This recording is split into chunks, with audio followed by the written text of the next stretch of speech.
9 véhicules, 19 motos, 5 radios portatives, 3 lunettes de visée nocturne et des frais de fonctionnement d'un montant global de 400 millions de francs CFA.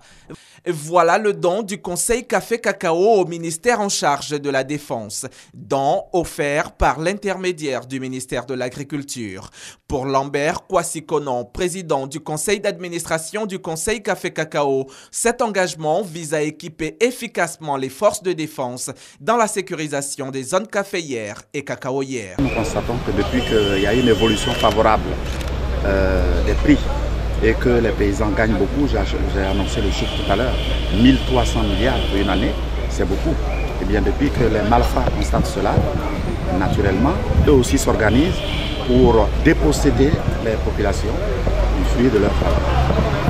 Nous tenons à encourager les forces de l'ordre, le ministère de la Défense, dans sa lutte contre tous les malfrats et en particulier ceux qui ont décidé de nuire à nos parents producteurs. Alexis Aonzo, le directeur de cabinet du ministre chargé de la Défense, s'est dit fier de ce partenariat qui dure déjà depuis 3 ans.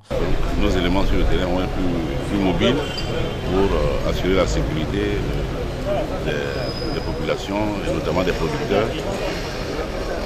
Cette cérémonie a ceci de bien qu'elle renforce l'idée que nous avons que l'économie du pays repose sur l'agriculture. Aujourd'hui, cette agriculture-là essaie de soutenir donc la sécurité et ne peut que s'en réjouir. Par ce coup d'accélérateur donné sur l'un des véhicules reçus, le général de brigade Touré Sekou, chef d'état-major général adjoint des FRCI, chargé des opérations, exprime ainsi sa joie pour ce don qu'il juge inestimable.